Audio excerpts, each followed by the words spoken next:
Global Harvest Church. Masaya po kami na nandito kayo. Lalo na rin kung VIP po kayo, first-timers sa church na ito. Or pwedeng second-timers, third-timers, and fourth-timers. Mamaya po, welcome namin kayo. We want to get to know you even more. Welcome to Radiance Family. Palakpakan naman natin si Lord. Sino excited ma-meet yung mga VIPs natin? Parang di gaano excited. Come on, pakita naman natin. Excited tayo! Amen. So, alam niyo po, nakakatuwa that God is good all the time. And kahit na may mga pinagdadaanan tayo sa ating buhay, we know that things will work out together for good to those that love Him. Alam niyo po, recently, I've begun ulit na magbasa po sa Book of Genesis. And minsan, paulit-ulit nating nababasa ang Bible. But nagugulat ako, it is something fresh. Kasi walang nilikha pala si God na hindi maganda. No? And lahat ng nilikha niya is good. Pag binasa niyo po yung Genesis chapter 1, makikita po natin doon, next slide please, na nung si God, bago niya lalangin ang mundo, sabi niya, di ba, let there be light. Then nung nagkaroon ng light, ang nung sabi po, it was good. Come on, sabihin nga natin sabay-sabay, was good. And then nung nag-create siya ng land, ng seas, sineparate niya yung land, tsaka yung dagat at tsaka yung ground, ano? After nun, he saw that it was good. Come on, can we all say, it was good? And then, nung nag-sprang up ng vegetation, gumawa siya ng mga halaman. Sino dito mga favorite mo? Meron ka mga favorite na flower? Kumakain ka ng prutas? Meron ba dito? No? O kaya, pwedeng, ang favorite mo is, talagang vegetarian ka, lagi kang kumakain, puro talaga mga vegetables, ayan, merong kinreate si God na something good for us. And sabi nga nila, kahit nung nandoon tayo, nag-aaral tayo ng elementary, kailangan daw natin ng gulay para mahaba ang buhay. No? It was something good for all of us. And kita naman natin, kailangan ng ingredients sa pagkain sa gulay. Nagmumula ito sa gulay. And then tingnan niyo po ito, sineparate naman ni God yung day and night. Gumawa si God ng mga constellations. Gumawa si God ng light during the night, light during the day. Sineparate niya ang night and day, and He saw that it was good. Sino sa inyo gusto nyo palagi na lang bukas ang ilaw kahit tulog? Meron ba? Taas nga kamay yung ayaw mo na, ayan, di ba? Meron gusto dito bukas ilaw. Pero what if kaya wala nang gabi? Tingin nyo. No? Paano kaya ako nito matutulog? Ang init lagi, pastor, lalo na sa Pilipinas. Alam nyo, kagabi, nagulat ako biglang lumamig ng konti. Sino nakaramdam nun? Di ba? And some of us, gusto natin gabi kasi hindi gaano mainit. So makita natin, God created day and night, and it was good. And then He created creatures and birds. And He saw that it was good. Next slide. Wild animals, nilikha niya rin. Livestock, ground creatures, kahit yung mga nakakatakot, nakakakilabot na mga creeping things, no? Lahat yon, when He saw it, it was good. And then, nung si God din naman, nakita niya lahat ng kinreate niya, kasama yung paglikha sa katabi mo. Tignan mo yung katabi mo. Ayan, sa tao. Pagkatapos ng likhain niya ang tao, tignan niyo po ang sabi, verse 31, and it was very good. Pwede bang sabihin mo sa katabi mo, You look very good. Yung iba natawa siguro wala nagsabi sa inyo yan, na you look very good. No? Lagi na lang, uy, ang pangit ng ng makeup mo ngayon. Siguro ganun ang mga sinasabi sa atin, madalas. But dito natin makikita that God loves us so much and alam niya what is good and what is not. Amen? But when God sees you, hindi niya nakikita yung imperfections mo. He sees you as His precious creation. Kaya when you look in the mirror, sabihin mo, kinreate ka ni God, you are very good. Amen? But the thing is, sa Bible pala, ang pinakauna na hindi good for God or something that is not good for God, hindi po necessarily ang nilikha niyang bagay. Hindi rin po kasalanan, dahil sa creation, wala naman pong nilikha si God na evil. Amen? Decision na lang yon ng tao. But the thing is, meron pala tayong kalaban or meron tayong talagang pinakamalaking problema na mas malaking problema pa sa kasalanan. Actually, sin, God conquered sin 2,000 years ago. Kaya merong cross. Amen? And si Satan, hindi siya God. He is just an angel of the Lord na nagrebel against Him. Hindi siya yung greatest enemy mo. Kaya kung natatakot ka sa mga horror movies, I don't know, but tignan natin, mas malaki ang Diyos mo kaysa sa demonyo o kay Satanas. Ang Diyos na pinaglilingkuran mo is greater. Amen? Kasi Diyos siya. Hindi siya anghel lang. Okay? But tingnan natin ang sinasabi po ng Genesis chapter 2, verse 18.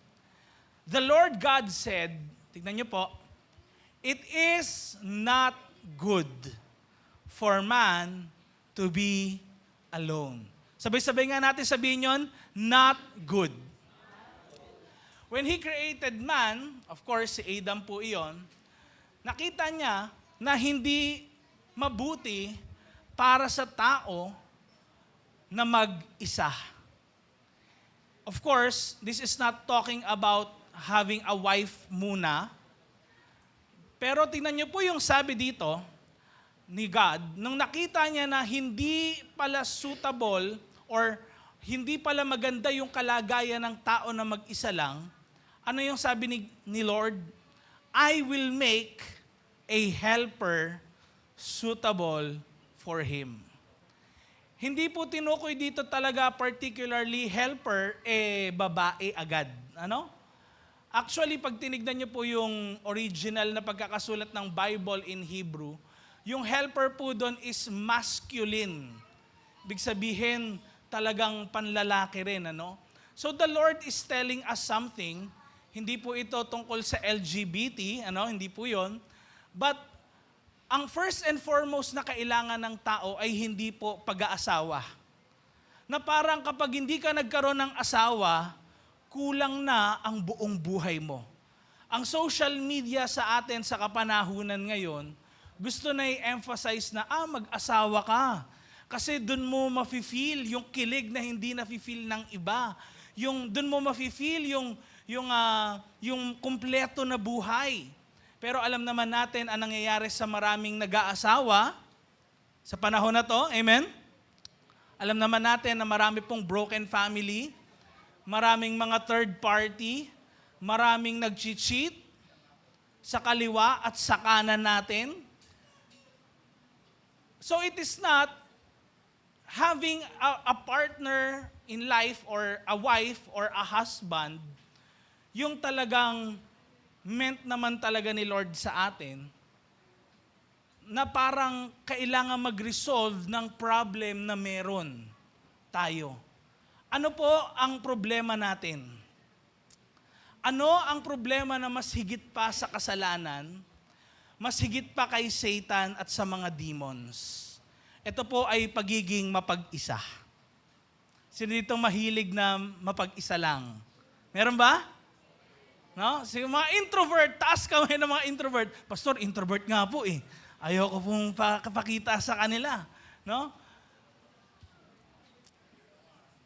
So, ano ginawa ni God? Tingnan niyo po ang sabi, pagdating ng 19 to 20, sabi po, verse 19, "Now the Lord God had formed out of the ground all the wild animals and all the birds in the sky. He brought them to the man to see what he would name them." Tinignan niya. Okay, ito, aso, dalin mo sa kanya. Leon, dalin ko sa kanya. Ito, kalabaw, dalin ko sa kanya. Nagagamit natin kalabaw, especially sa mga farmers, amen? Pwedeng helper ang kalabaw. Kaya lang, more than that, hanggang dun lang. Pag magta-travel noon ng malayo, maganda ang horse or donkey or camel. Pero hanggang dun lang. Yung problema natin ng pagiging alone or parang feeling natin na tayo lang at walang nakaka-feel ng nararamdaman natin, wala tayong kasama sa journey na ito, ng buhay na to, hindi ho natin talaga makikita sa mga hayop sa paligid. Verse 20, ano pong sabi? "So the man gave names to all the livestock, the birds in the sky, and all the wild animals. But for Adam," ano pong sabi? "No suitable helper was found." Walang nagkaroon na kahit anumang hayop na makakatulong sa tao. Walang nakita kahit isa. Now, bakit nga ba hindi po mabuti na nag-iisa si Adam? Because actually, mga kapatid, next slide, pakita natin, pakisundan po ako, because man is created in the likeness of God. Again, because man, next slide please, is created in the likeness of God. Ang tao po ay nilikha na kawangis ng Diyos. Hindi po siya hinilikha, hindi tayo nilikha na Diyos din, hindi po ganon. Anong sabi? Likeness. Katulad. Hindi talaga ganon, pero parang ganon. Nakuha natin? So in short, sino ba si God na pinaglilingkuran natin? Sino ba talaga si Jesus? Ano ang meron sa Kanya? At sino ba yung tinatawag sa Bible na Holy Spirit? Ngayon po, ang inyong church na sinamahan ay Kristiyano. Ano po? Na church, Christian church. O pinangahawakan po natin, sa madaling salita, ang relihiyon or doctrine ng Christianity. What makes Christianity Christianity is actually the triune God. Ano po yun? Hindi po tatlong Diyos, but three persons in one God. God po, next slide, is one being who exists eternally in three distinct persons. The Father, the Son, and the Holy Spirit. Hindi po siya tatlong Diyos. One more time, Hindi siya tatlong Diyos, but one God in three persons. Co-equal sila, co-eternal sila, at hindi po sila separated or nag-aaway-away. Now, ano ang meron sa tri-unity na ito? Bakit unity? Yung punto natin pala dito, bakit kaya friendship? Na hindi pala dapat maging alone ang isang tao. Kasi po, ang series natin po ng month of March na ito ay, pakita natin, the power of one. Sabay-sabay nga nating sabihin, the power of one. Next slide. Yung one na tinutukoy ko po dyan is all about friendship and unity. And ito yung topic natin ngayon. It's all about a call to friendship and unity. Actually, ito ang kailangan ng bawat isa sa atin. Kailangan maging united tayo. Hindi talaga one, ibig sabihin mag-isa ka lang, kundi meron kang, you are united with somebody, hindi mo nagiging kaaway, kaisa mo sa lahat ng problema, pagsubok na pinagdadaanan mo, at higit sa lahat, talagang nararamdaman mo that they are there for you. Amen? Now, ang one na tinutukoy dito ay actually, makikita natin sa Bible na madalas pong hinahambing, next slide, sa prutas ng ubas. Again, pag pupunta kayo sa wet market, bibili kayo ng ubas na yan, pabili nga po ng grapes, hindi naman bibigay sa'yo yung isang pirasong ganon, di ba? Hindi ganon ang bibigay sa'yo, kundi isang buwig. Kahit din saging, di ba? Pabili nga ako ng saging, isang buo yun, marami yun. Hindi bibigay sa'yo, isa lang. Amen? Nakuha natin? Being many parts, but one. And actually, pagdating ng Genesis chapter 2, dito natin makikita na na-create na ni God yung partner ng man out of his ribs. Sino yon? Si Eve. And then, ang sabi, a man leaves his father and mother and is united. Sabay-sabay nga nating sabihin yon aloud. Come on, 1, 2, 3, go. United. To his wife, and they become one flesh. Alam niyo po, yung one flesh in the Bible is called ekad. Sabay-sabay nga natin sabihin yon, ekad. Yun po ang ibig sabihin actually, no, ng one in the Bible. Now, ano ang meron sa unity na ito, Pastor? Bakit kailangan ko itong maintindihan? Ang unity po kasi talaga ay disenyo ng Diyos sa atin. Hindi po pwedeng mabuhay tayo na walang unity. Nababanggit kahit nung nag-aaral tayo that no man is an island. Di ba? At kahit din sa kapanahunan natin ngayon, pag wala pong unity, katulad ng United Nations, ano ang mangyayari sa mundo? Tingin niyo po. It will be very chaotic.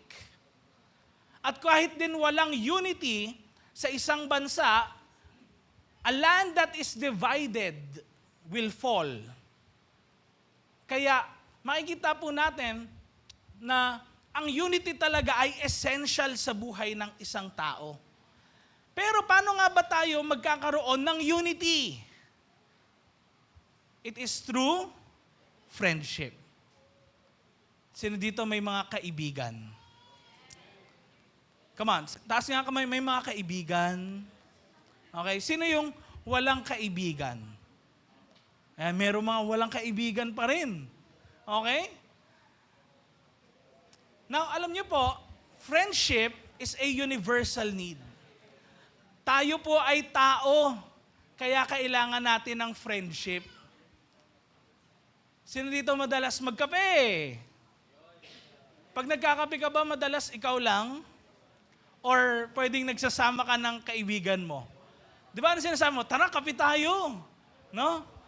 Lagi ka nagsasama. Bakit? Kasi we are called to friendship. Kailangan natin ng friends. Amen? Kaya pag tinanong ka, ba't ka ba kape ng kape? Ano sabihin mo ngayon? Kailangan to eh. Kasi kasama to sa pagkakaibigan. Di ba? Salamat, Pastor. Meron na akong excuse. Sabi siguro ng iba sa inyo. But actually, ang iba sa atin, kaya tayo walang friends, dahil minsan nasira na yung trust na meron tayo sa mga friends natin. Sinira nila yung tiwala natin.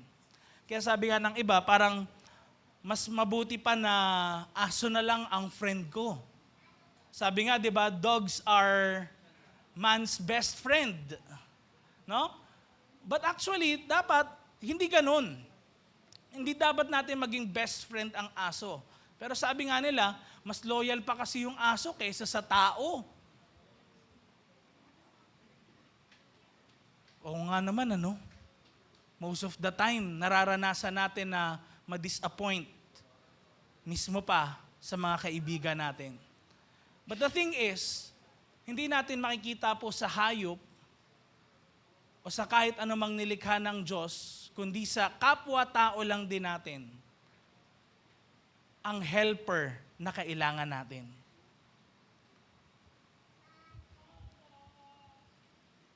Siyempre, kapag kaibigan, doon mabubuo ang tiwala, doon mabubuo yung samahan na talagang hinahanap-hanap natin. Minsan po, kaya siguro ayaw na natin magkaroon ng kaibigan or pwedeng kontento na lang tayo na lang dahil baka nakakalimutan po natin na walang ibang makakaintindi na sa atin, kundi katulad din naman natin.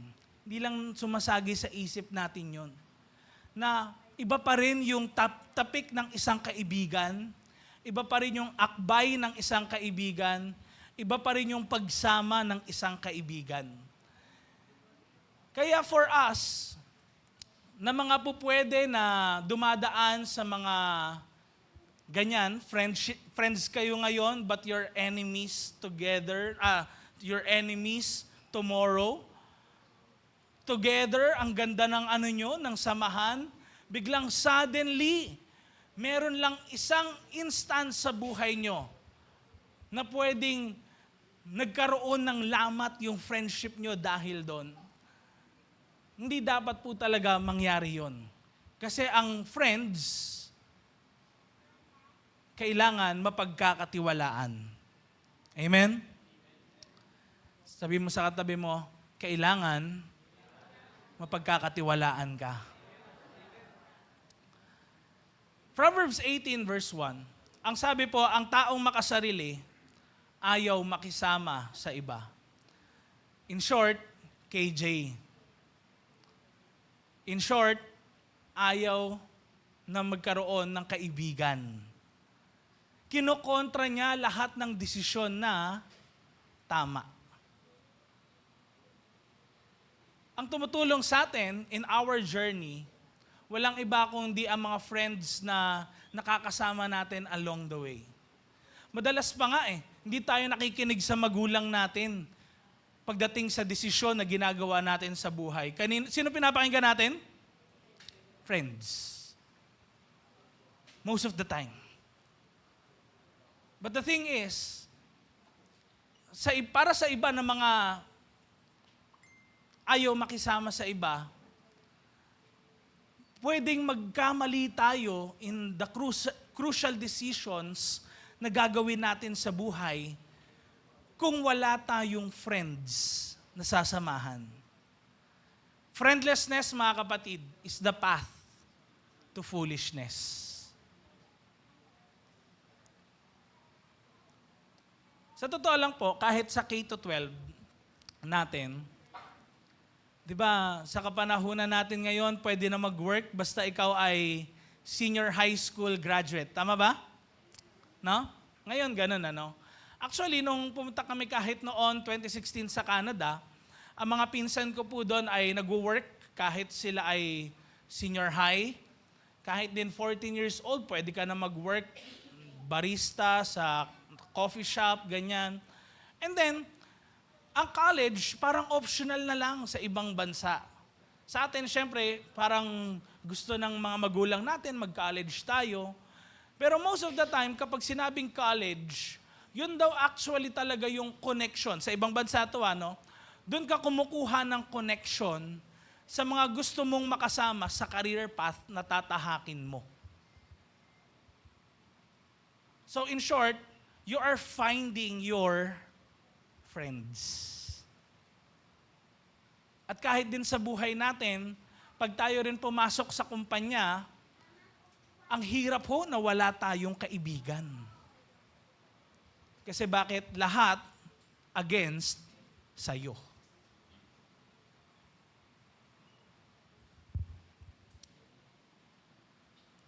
Yes, path to foolishness kung wala kang friends. Ngayon, kung nakikita mo sarili mo, Pastor, parang hindi po ako ganun ka-friendly. Totoo. mahirap talagang magkaroon ng friends. Kahit po ako po ay nag-iisang anak lang, no? Uniko iho, and it's hard to make friends. Para kasing ang comfort mo na lang is your family. Pero kulang pala yun. In real life, you need someone you can depend on. Hindi habang buhay nandiyan yung magulang mo. Hindi habang buhay nandiyan yung mga kapatid mo at miyembro ng pamilya mo. Sa totoong laban ng buhay, kailangan mo ng mga kaibigan. Sabi mo sa katabi mo, baka kailangan kita.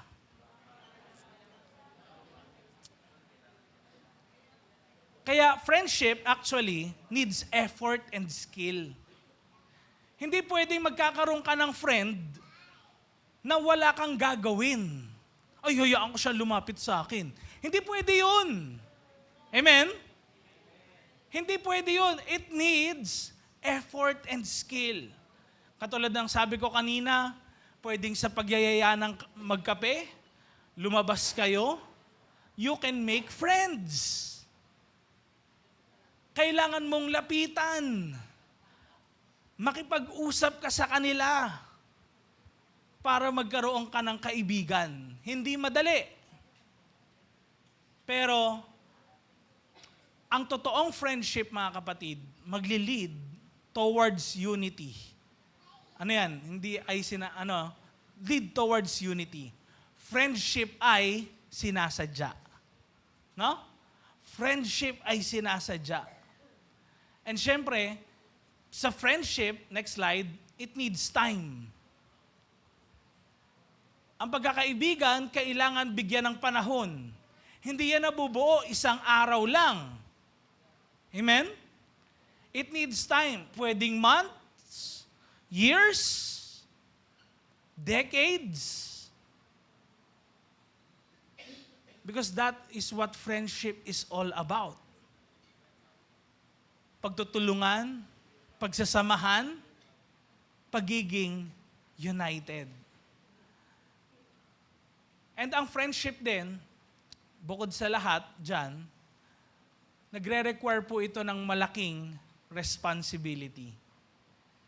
Dahil friend ka, alam mo dapat din ikaw mismo, mabubuti yung influence mo sa friend mo.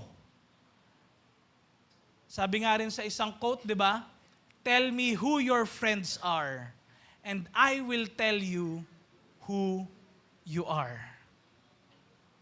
May mga nakukuha tayong mannerism, characteristic sa friends natin. Kung paano tayo mag-isip, kumilos, gumalaw, nakukuha rin natin yun sa friends natin. The people we want to listen to.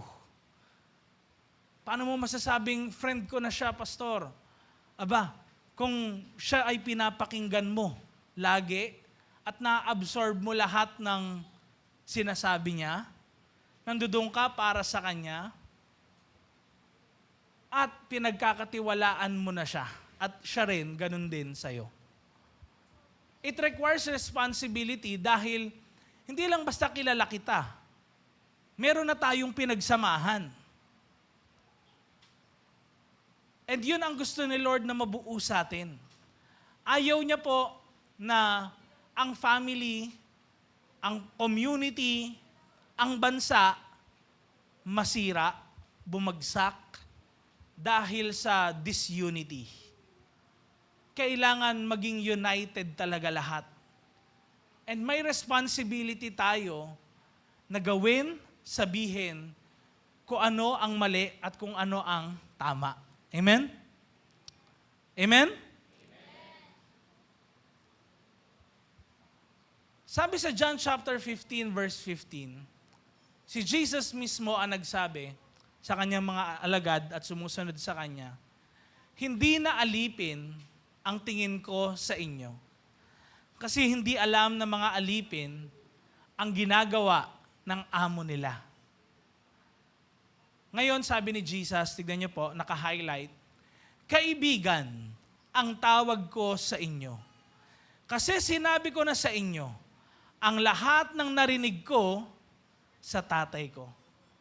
One of the things that you can know na meron kang friend ay willing ka sabihin yung mga sikreto na meron ka. Komportable kang sabihin. Tama ba? Yung alam mo na kapag nagbanggit ka ng isang salita, hindi mo siya isusugarcoat. Hindi mo siya papagandahin. Parang kahit royan na sabihin niya sa'yo, hindi siya ma-offend o kaya naintindihan ka niya. No, hindi mo kailangan magpanggap pagkasama mo talaga yung kaibigan mo. Amen? And ganun po ang naging turing sa atin ni Jesus. Plainly, sinabi niya, tingnan niyo po, sinabi ko na sa inyo ang lahat ng narinig ko sa tatay ko. Jesus is the Son of God. Narinig niya sa Diyos Ama lahat ng mensahe para sa mga anak niya. And of course, sinabi yun ni Jesus sa mga alagad niya. Now, tignan niyo po ito. Pwedeng may magsasabi, Pastor, hindi po ba parang bumababa ang tingin natin sa Diyos kung matatawag din natin siyang kaibigan natin? Di ba? Para kasing Diyos po siya di ba? Pero bakit, pwede ba yun na maging kaibigan ko siya? Diyos siya, iba yung level niya sa akin. Alam niyo po, kahit katulad din naman sa mga trabaho, pwedeng may boss tayo, pero yung boss natin is not just our boss, but our friend. Kahit din dito sa church, pwedeng yung leader mo nga, pero he or she can also be your friend. The pastor of the church kami po, pwede rin naman kaming maging inyong kaibigan. And actually, point number 2, pinag-pray po ni Jesus na tayo ay maging united. Ayaw ni Lord kasi ng division. Pag merong division, may nasasaktan. Pag may division, may relationship na nawawasak. Kaya nga, broken relationship, di ba? Pag may basag na pinggan, ang hirap pulutin kasi pwede kang masaktan. And kung isang bagay yun na importante sa'yo, yung bagay na babasagin na yun, pag nabasag, it hurts din kasi precious yung bagay na yun na bigay sa'yo. But ang gusto ni Lord sa atin, tignan nyo, tayo ay maging united. Next slide. Ano po ang sinasabi ng John chapter 17 verses 21 to 23? Pinagpe-pray ko po na magkaisa silang lahat. Ito yung prayer ni Jesus sa Diyos Ama. Tingnan niyo po, sabi niya, pinagpe-pray ko po na magkaisa silang lahat. Sino yung silang lahat na yon? Turo mo yung katabi mo. Ikaw. Turo mo rin yung kabila. Kasama ka doon. Sabi mo sa kanya. Lahat tayo. Turo nyo rin naman ako. Kasama ako doon. No? Na magkaisa tayong lahat. Sabi niya, Tatay, maging kaisa sana natin sila. Gaya ng pagiging isa natin. Magkaisa sana sila para maniwala ang mundo na pinadala nyo ako. Kung may unity, kung may pagkakaisa, meron po yang magandang dulot sa society. No? Talagang magkakaayos po kahit sa politics, kahit sa family, kahit din sa ibang larangan ng buhay, basta may unity. Pero kung may division, it will be crazy. Kasi bakit? Madaming parties, madaming divisions, mahirap magkaroon ng unity. Pero ating tandaan na ang unity po, hindi siya uniformity. Ano sabihin ng uniformity? Hindi siya pare-parehas yung mga nandoon. Ano? Pag sinabing, unity, lahat ng mga Pilipino lang. Ganun ba talaga ang unity na sinasabi ni Jesus? Okay, lahat ng mga pandak, ganun ba? Lahat ng mga kalbo, lahat ng matataba, mapapayat, sexy, magsama-sama, ganun ba? Hindi po yun yung unity na tinutukoy ni Jesus. Kasi unity is not uniformity.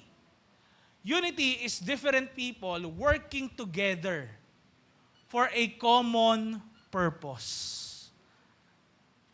Kumikilos para sa isang layunin. Kaya pwedeng isa kang engineer, yung isa isang doktor, isa naman isang businessman, isa naman janitor, yung isa tambay lang sa bahay. Pero po pwede silang magsama-sama for one common purpose. Sabihin nga natin, purpose. And ganun din po ang meron ang church, no? Na meron ang church. Meron tayong unity. Tingnan nyo, dito, iba-ibang edad. Di ba? Sino mga kabataan dito? Ages 13 hanggang 21. Meron ba? 13 hanggang 21. Yung iba 19 daw, naintindihan. Yan. Yung iba 22 pataas hanggang 30. Yan. Meron ba? Taas kamay. Ayan.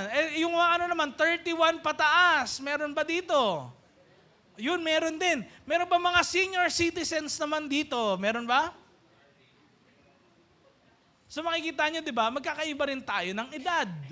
Hindi pala nababase sa edad, hindi nababase sa kulay ng damit, kulay ng balat, sa height, ang unity.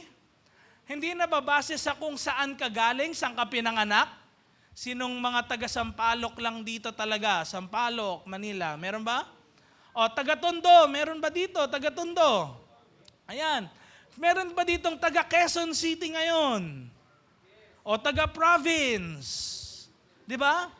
Alam niyo po, ang unity hindi nababatay dun sa mga ganong criteria.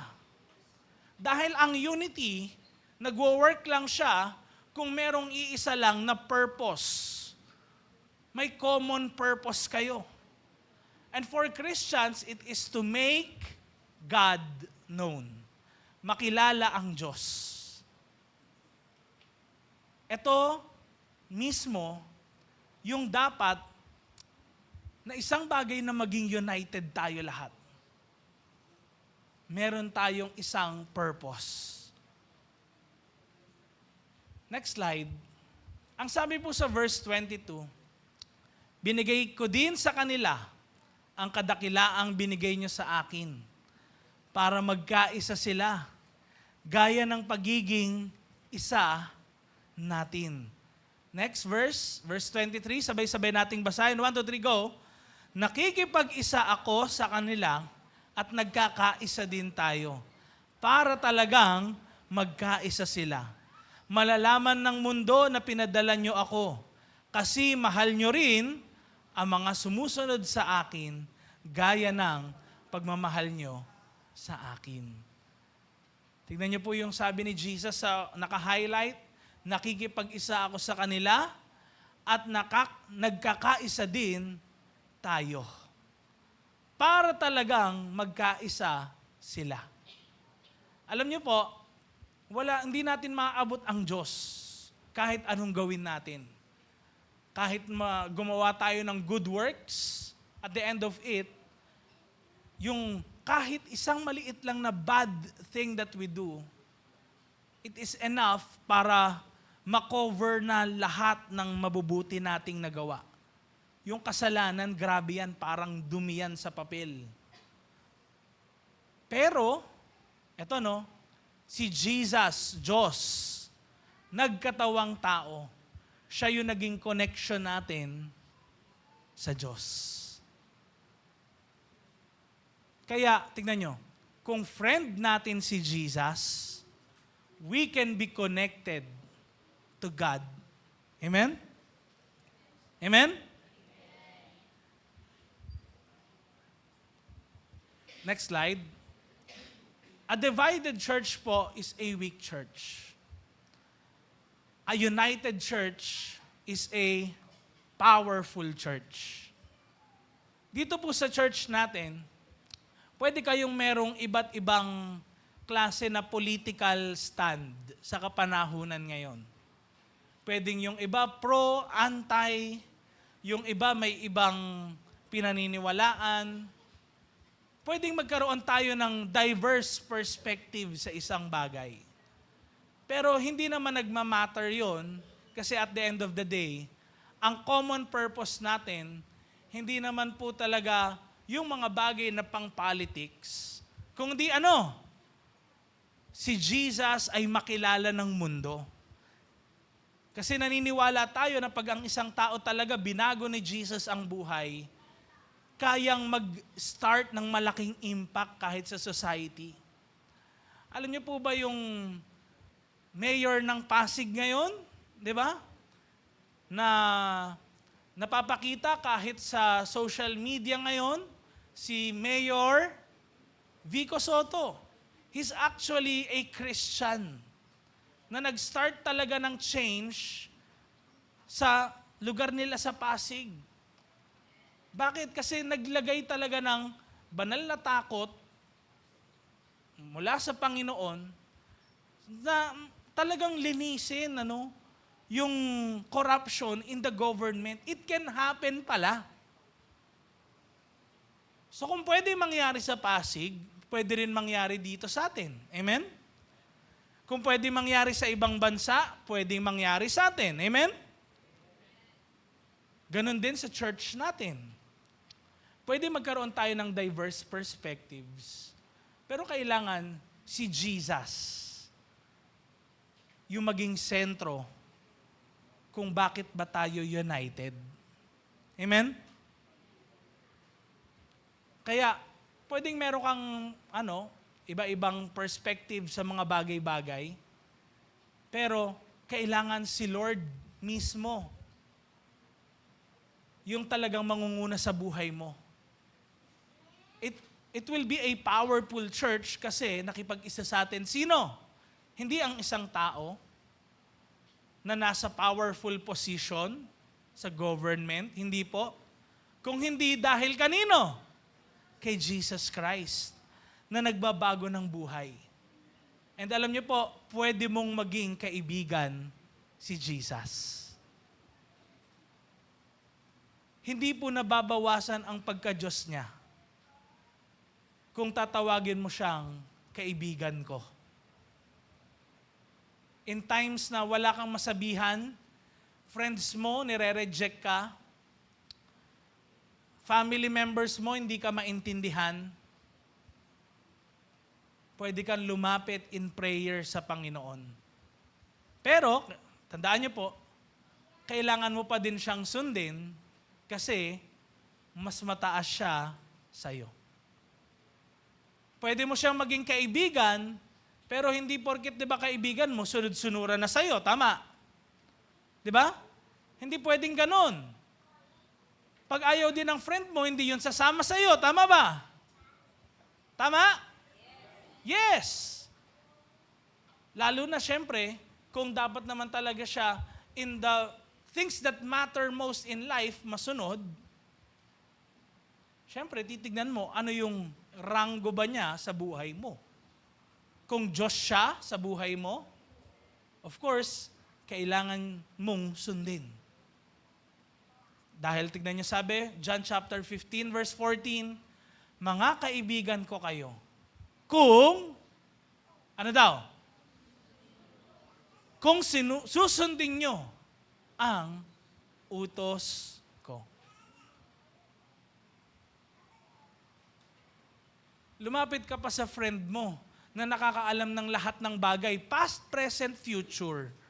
Tapos kapag siya nagsabi sa iyo ng gagawin mo, ayaw mong sundin. Meron na kayong friend, lumapit sa inyo, humingi ng advice, tapos nung nagbigay ka, siya pagalit. May naranasan kayong ganon?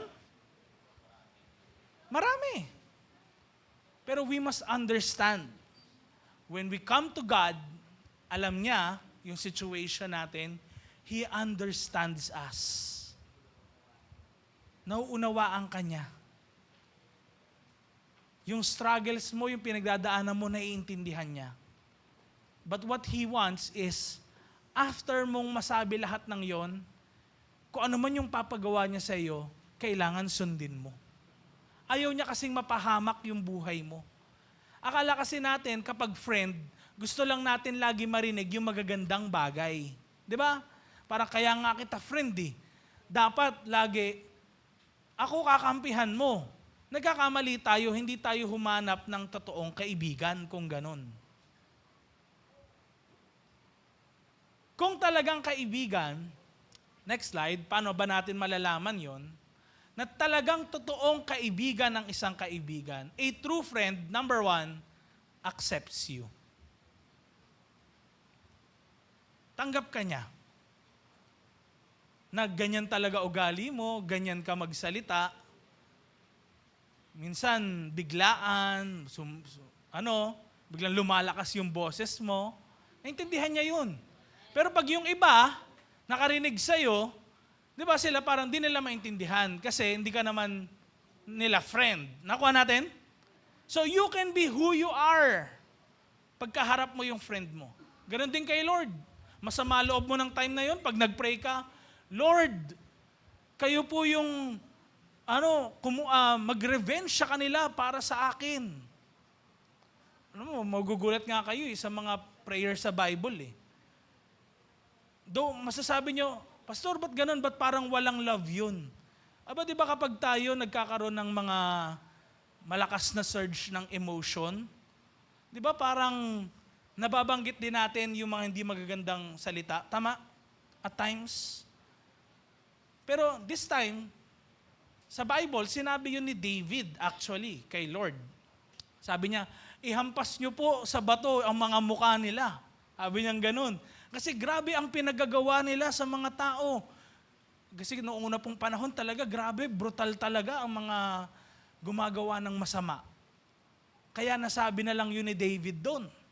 But the thing is, makikita natin, when you approach God in any way, kahit anong klaseng pananalita gamitin mo, basta totoo ka sa harapan niya, He will hear it. Kasi bakit? He is your friend. Pangalawa, a true friend supports you. Nag-cheer siya kapag nananalo ka. Natutuwa siya kapag nagtatagumpay ka. Hindi siya nagsiselos na ikaw naka-achieve ka noon, siya hindi. Hindi ganun ang friend. A true friend will support you. Amen? And the Bible says, in many cases, na si God kasama natin sa kahit na anong sitwasyon ng buhay natin.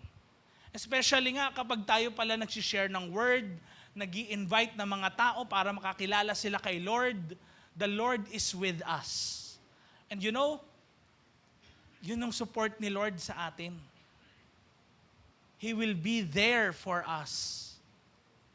Sa mga times na kung saan pwedeng kabadong-kabado ka, hindi mo alam sasabihin mo, He is there to support us.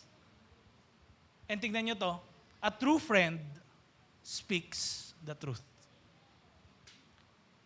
Kaya siguro minsan, may nagsabi sa akin, Pastor, parang lahat daw po ng sinabi nyo, tumama sa kanya during na nagpipreach po kayo.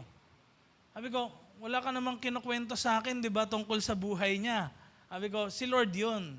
Kasi friend natin talaga siya. Sometimes yung mga friend natin, dito natin makikita yung totoong friend.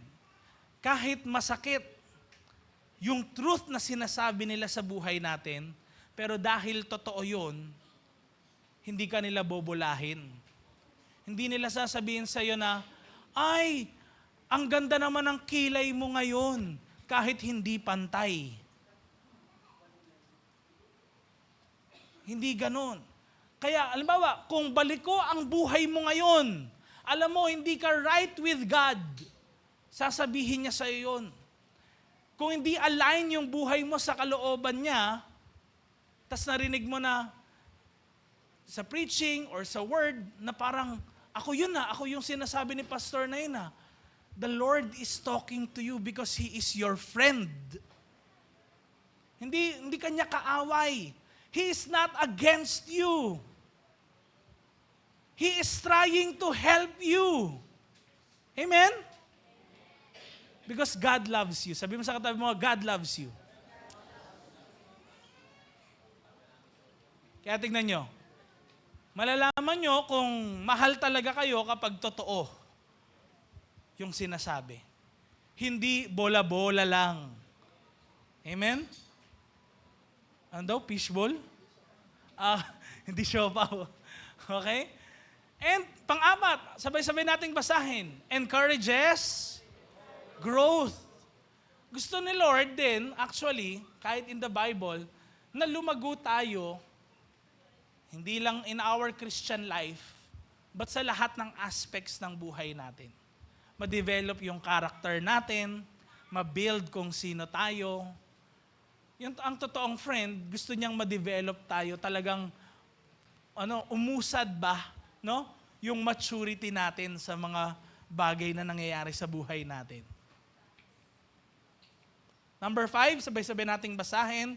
A true friend shares life with you. Yan ang totoong kaibigan. Sinasamahan ka in times of challenges, in times na talagang kailangan mo ng kasama. Amen? In the good times and bad, nandun si Lord din sa atin. Actually, kung merong nag-iisang totoong kaibigan, siya muna yon sa listahan. Sometimes, tayo lang yung lumalayo.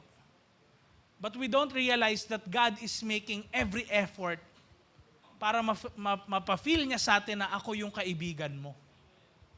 Biruin nyo, from point number 1 na yan, that He accepts us, He supports us, He speaks the truth, encourages growth, shares life with you. Lahat yun, checkmark kay Lord eh. And the thing is, what's missing is sometimes tayo. It takes two to tango. Hindi pwedeng isa lang ang mag-initiate ng friendship. Amen? Hindi pwedeng isa lang yung kikilos. Kailangan kumilos ka rin. If God wants to be your friend, kailangan gustuhin mo rin na maging friend siya.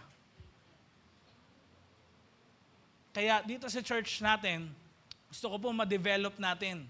Alam ko marami dito sa church natin, kahit nasa balcony, nasa baba, mga hindi tayo magkakakilala lahat. O kaya hindi mo kilala pa yung name nila, hindi mo pa kilala kung sino ba talaga sila. Siguro na magkatabi na kayo ilang beses na. But in this church, we want to establish yung friendship and unity. Kasi one way na para maging powerful talaga na move ni Lord yung church natin sa community is ang church natin talagang makabuild ng mga friends na totoo. Totoong friends, yung hindi ka iiwan sa ere. Amen?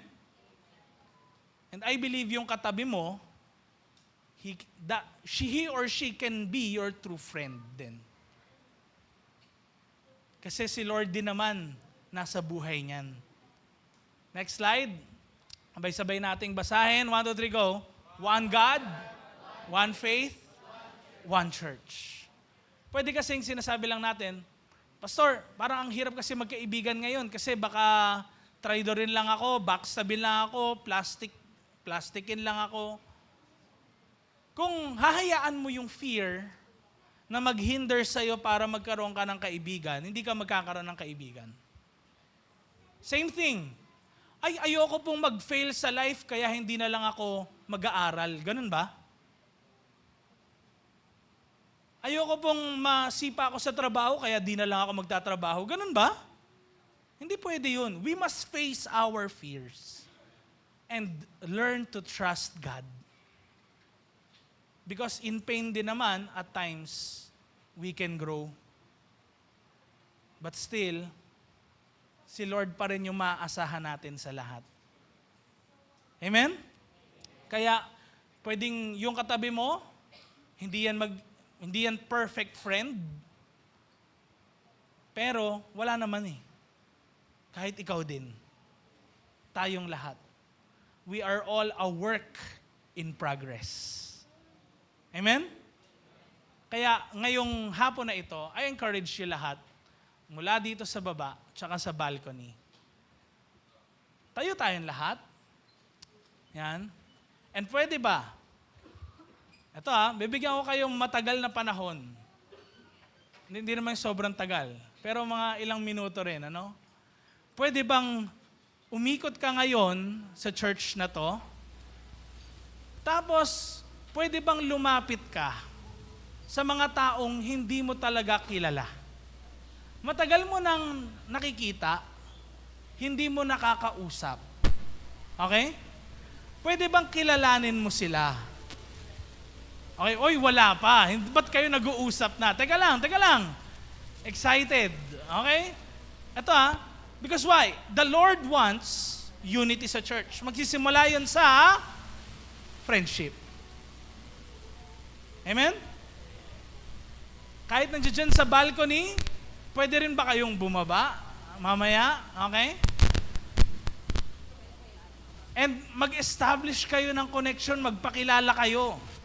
Oy, ako nga pala si ganitong taon. Anong pangalan mo rin? No? Come on. Ready na kayo? Let's go. Come on. Mag-initiate tayo ng friendship. Kilalanin naman natin ang mga tao sa church.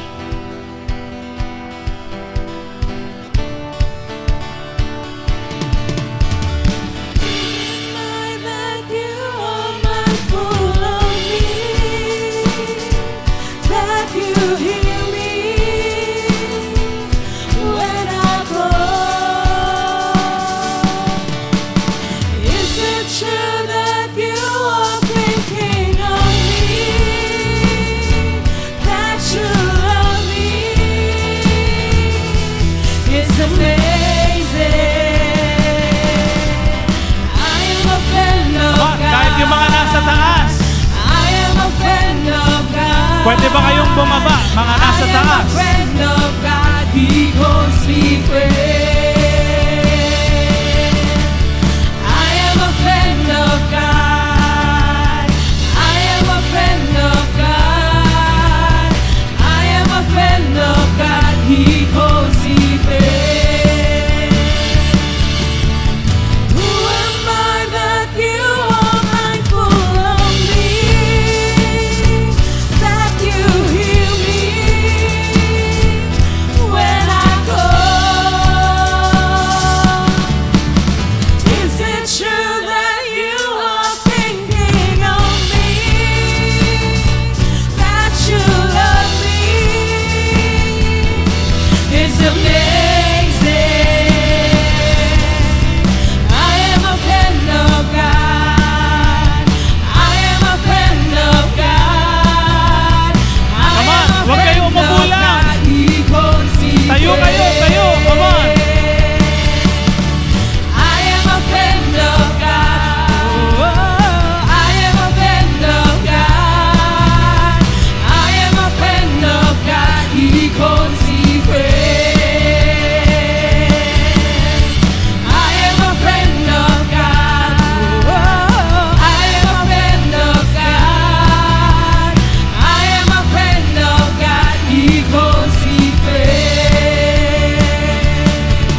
hapon na ito. And pwede bang anyayahan naman natin yung mga VIPs natin